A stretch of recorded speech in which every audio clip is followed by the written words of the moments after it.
আগামী ৮ই মার্চ মহাশিবরাত্রির উপবাসে কী খাবেন ও কী খাবেন না। মহাশিবরাত্রির শিব পুজোর উপবাসের নিয়মবিধিই বা কী? উপবাস পালন করলে ভাত, রুটি, চা, কফি কি খাওয়া যাবে? ব্রত কী করে পালন করবেন? সঠিক নিয়মবিধি মেনে এদিনে বাবা মহাদেবের বিশেষ পুজো অর্চনা করলে পাবেন মহাদেবের বিশেষ আশীর্বাদ এবং পূর্ণ ফল লাভ করতে পারবেন। নমস্কার বন্ধুরা, রিঙ্কু রায় ব্লগ চ্যানেলে আপনাদের সবাইকে অনেক অনেক স্বাগত। আশা করছি বন্ধুরা আপনারা সকলেই বাবা মহাদেবের কৃপায় অনেক ভালো আছেন এবং সুস্থ আছেন। সামনেই আসতে চলেছে দেবাদিদেব বাবা মহাদেবের মহাশিবরাত্রি। আমাদের সকল শিব ভক্তগণ মহা আনন্দ ও ধুমধামের সহিত মহাশিবরাত্রি পালন করবেন। কিন্তু অনেকেই শিবরাত্রির উপবাস পালন করলেও অনেকেই জানেন না শিবরাত্রির উপবাসের সঠিক নিয়ম এবং মহাশিবরাত্রির ব্রত পালন করলে কি করণীয় এবং উপবাস রাখলে কি খাবেন ও কি খাবেন না, এ বিষয়ে বিস্তারিত জানব এই ভিডিওটির মাধ্যমে। তাই বন্ধুরা ভিডিওটি সম্পূর্ণরূপে দেখবেন এবং ভালো লাগলে লাইক, শেয়ার, কমেন্ট করবেন এবং চ্যানেলে নতুন হয়ে থাকলে আমার চ্যানেলটিকে সাবস্ক্রাইব করে আমার পাশে থাকবেন। তো চলুন বন্ধুরা ভিডিওটি শুরু করা যাক। বন্ধুরা, মহাশিবরাত্রি হল আমাদের হিন্দু সনাতন ধর্মের একটি বিশেষ গুরুত্বপূর্ণ উৎসব। মানা হয়ে থাকে যে এই দিনটি হল বাবা মহাদেব ও মাতা পার্বতীর বিবাহের দিন, তাই এই দিনটির বিশেষ গুরুত্ব ও মাহাত্ম্য রয়েছে। এই দিনে সমস্ত শিব ভক্তগণ উপোস থেকে বাবা মহাদেবের বিশেষ পুজো অর্চনা ও আরাধনা করে থাকেন। প্রত্যেকটি শিব মন্দিরে বাবার মাথায় জল অর্পণ করার জন্য সমস্ত ভক্তদের দীর্ঘ লাইন ও প্রচণ্ড ভিড় লক্ষ্য করা যায়। মানা হয়ে থাকে যে এই মহাশিবরাত্রির দিনে উপোস থেকে ব্রত পালন করে কেউ যদি বাবা মহাদেবের মাথায় জল ও একটি বেলপাতা অর্পণ করেন তাহলে তার সমস্ত মনস্কামনা বাবা পূর্ণ করেন।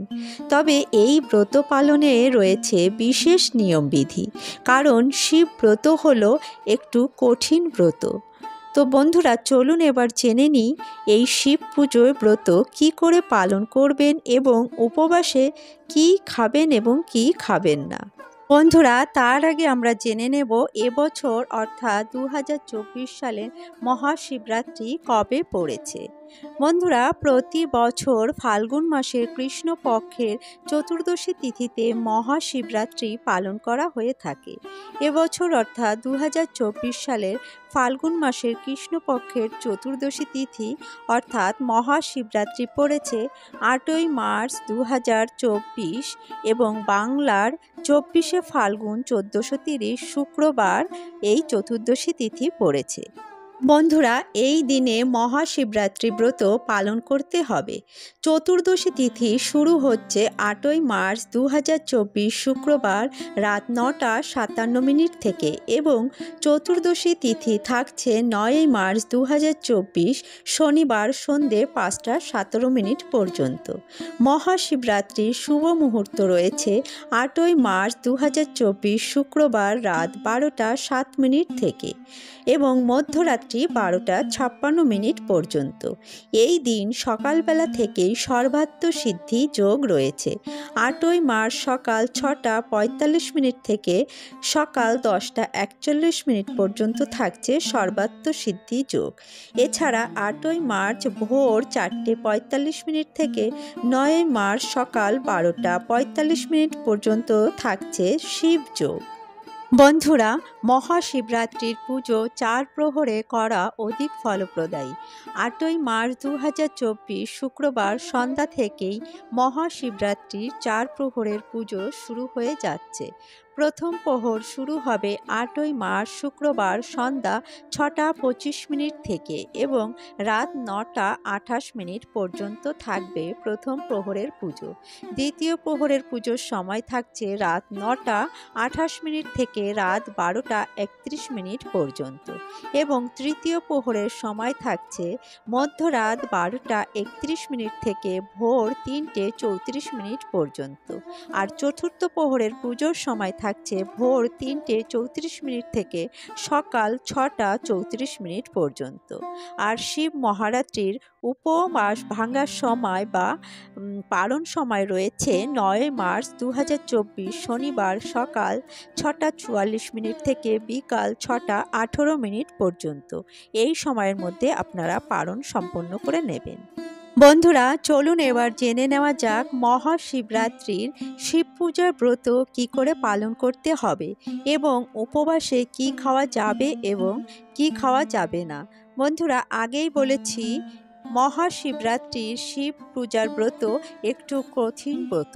মহাশিবরাত্রিতে সারা দিন উপবাস থেকে রাতে 4 প্রহরের পুজো করা হয়ে থাকে। মহাশিবরাত্রি পালন করলে আগের দিন সংযম পালন করতে হয়, অর্থাৎ একবার আতপ চালের সেদ্ধ ভাত গ্রহণ করতে হয়। তবে যারা পারবেন না তারা নিরামিষ আহার গ্রহণ করতে পারেন এবং পরের দিন অর্থাৎ মহাশিবরাত্রির দিন নির্জলা উপবাস করে 4 প্রহরের পুজো করে তার পরের দিনই সকালবেলা পালন করে উপবাস ভাঙতে হয়।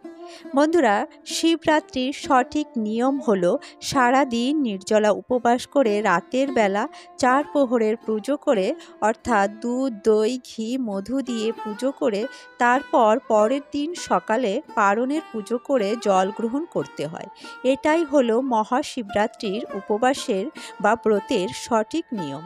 তবে অনেকের পক্ষেই নির্জলা উপবাস রাখা সম্ভব নয়। যেমন অনেকেই নানা রকম সমস্যা রয়েছে। কেউ হয়তো ওষুধ খাচ্ছেন, কারো ডায়াবেটিস আছে, কেউ গর্ভবতী, অথবা অনেকে ছোট বাচ্চারাও পুজো করছে। আবার অনেকে সারাদিন নির্জলা উপবাস করতে পারেন না। তাদের ক্ষেত্রে বলে দিচ্ছি, আপনারা সারা দিনে একবার অথবা দুবার খাবার গ্রহণ করতে পারেন। তবে সেটা দুপুর 12টার পরে অথবা সন্ধে পুজো দেওয়ার পরে। যারা একবার গ্রহণ করবেন তারা সন্ধেবেলা প্রথম প্রহরের পুজো করে ফল আহার অথবা দুধ দই সাবু মাখা সাবুর পায়েস ইত্যাদি আপনারা গ্রহণ করতে পারেন। এছাড়া আলু সিদ্ধ, মিষ্টি আলু সিদ্ধ, মিষ্টি কুমড়ো, চাল কুমড়ো, সাবুর খিচুড়ি এবং নানা প্রকার সবজি রান্না করে আপনারা গ্রহণ করতে পারেন। তবে বন্ধুরা, সবজি রান্নার ক্ষেত্রে সন্দক লবণ ব্যবহার করবেন এবং ঘি বা সূর্যমুখী তেল ব্যবহার করবেন। শস্য তেল বা সাধারণ লবণ ব্যবহার করবেন না, কারণ শিব পূজাতে পঞ্চরবি শস্য গ্রহণ করা বর্জনীয়। চাল ডাল আটা ময়দা সুজি ইত্যাদি তৈরি খাবার গ্রহণ করা যাবে না। অনেকে শিব পূজায় আতপ চালের ভাত খেয়ে অথবা রুটি খেয়ে উপবাস পালন করেন। এটা কিন্তু বন্ধুরা মোটেও ঠিক না। যদি আপনি শিবরাত্রির উপবাস সঠিক নিয়ম মেনে করতে চান তাহলে ভাত বা রুটি গ্রহণ করা যাবে না। এছাড়া মিষ্টি ও ডালিয়া খাওয়া যাবে না, কারণ মিষ্টিতে ময়দা থাকে এবং ডালিয়া গমের তৈরি। যেহেতু পঞ্চরবি শস্য শিব পূজায় বর্জনীয়, সেহেতু চাল ডাল আটা ময়দা গম সুজি ইত্যাদি তৈরি খাবার গ্রহণ করা যাবে না। কিন্তু আপনারা রাগির আটা ব্যবহার করতে পারেন, অর্থাৎ রাগির আটার রুটি গ্রহণ করতে পারেন। এছাড়া বিভিন্ন ড্রাই ফ্রুটস গ্রহণ করতে পারেন, যেমন আলমন্ড, পেস্তা, বাদাম, কিশমিশ, কাজু বাদাম, পেস্তা ইত্যাদি। এছাড়া আপনারা ফ্রুটস মিল্কশেক, অর্থাৎ দুধের মধ্যে বিভিন্ন ফল মিশিয়ে মিল্কশেক তৈরি করে গ্রহণ করতে পারেন এবং দই দিয়ে লস্যিও বানিয়ে আপনারা গ্রহণ করতে পারেন। এছাড়া আপনারা সামা চালের তৈরি পায়েস বা খিচুড়ি আপনারা গ্রহণ করতে পারেন। এছাড়া মাখনা জাতীয় মাখনার তৈরি যে কোনো খাবার আপনারা গ্রহণ করতে পারেন, যেমন মাখনার পায়েস এবং মাখানা আপনারা ঘিতে ভেজে সন্দক লবণ দিয়ে আপনারা গ্রহণ করতে পারেন। বন্ধুরা, এছাড়া আপনারা চা বা কফি আপনারা গ্রহণ করতে পারেন। অনেকের মনে প্রশ্ন থাকে চা বা কফি পান করা যাবে কিনা। শিব পূজার উপবাসে চা বা কফি পান করার নিয়ম বা বিধি রয়েছে। বন্ধুরা, এই সকল খাবার আপনারা গ্রহণ করে মহাশিবরাত্রির উপবাস পালন করতে পারেন। শিবরাত্রির পুজো ও উপবাস সঠিকভাবে পালন করতে পারলে বাবা মহাদেবের বিশেষ কৃপা ও আশীর্বাদ লাভ করা যায় এবং বিশেষ পুণ্যফল লাভ করা যায়। বন্ধুরা, আপনারা যেভাবেই উপবাস পালন করুন না কেন, আপনারা আপনাদের শরীর ও স্বাস্থ্য আপনারা ঠিক রেখে তারপরে উপবাস পালন করবেন। আপনাদের শরীর এবং স্বাস্থ্যের দিকে খেয়াল রেখে তবেই আপনারা উপবাস পালন করবেন। এদিনে আপনারা খুব সকাল সকাল ঘুম থেকে উঠে বাবা ভগবান মহাদেব ও মাতা পার্বতীকে প্রণাম করে পুজোর জন্য আপনারা সংকল্প করে নেবেন এবং সকাল সকাল উঠে সমস্ত বাসি কাজকর্ম সেরে নিয়ে তারপর স্নান করে সূর্যদেবকে একটি অর্ঘ্য নিবেদন করবেন, অর্থাৎ ভগবান সূর্যদেবকে জল অর্পণ করবেন। তারপরে আপনারা ঘরের মন্দিরের পুজো করে নেবেন এবং এই দিনে বাবা মহাদেবকে প্রিয় বস্তুগুলি নিবেদন করার চেষ্টা করবেন। যেমন আকন্দ ফুলের মালা অবশ্যই অর্পণ করবেন, 21টি বেলপাতা চন্দন লাগিয়ে অর্পণ করবেন। এছাড়া অখণ্ড বা অক্ষত আতপ চাল, দূর্বা, বেল ফল এবং মহাদেবের প্রিয় ফুলগুলি জোগাড় করে নিবেদন করার চেষ্টা করবেন। যেমন নীলকণ্ঠ, আকন্দ, ধুতুরা ইত্যাদি আপনারা এই দিনে বাবা মহাদেবকে অর্পণ করবেন। তাহলে আপনার সমস্ত মনস্কামনা পূর্ণ করবেন ভগবান এবং বাবা মহাদেবের বিশেষ কৃপা ও আশীর্বাদ লাভ করতে পারবেন। বন্ধুরা, ভিডিওটি এখানেই শেষ করছি। ভিডিওটি কেমন লাগলো অবশ্যই একটি লাইক ও কমেন্ট করে জানাবেন এবং চ্যানেলে নতুন হয়ে থাকলে আমার চ্যানেলটিকে সাবস্ক্রাইব করে আমার পাশে থাকবেন এবং বেল আইকনটি প্রেস করে রাখবেন। তাহলে আমার নিত্য নতুন ভিডিওগুলির নোটিফিকেশন আপনারা পেয়ে যাবেন। বন্ধুরা, ভিডিওটি সম্পূর্ণ দেখার জন্য আপনাদের অসংখ্য ধন্যবাদ। আসছি পরবর্তী একটি নতুন ভিডিও নিয়ে। ততক্ষণে আপনারা ভালো থাকবেন, সুস্থ থাকবেন।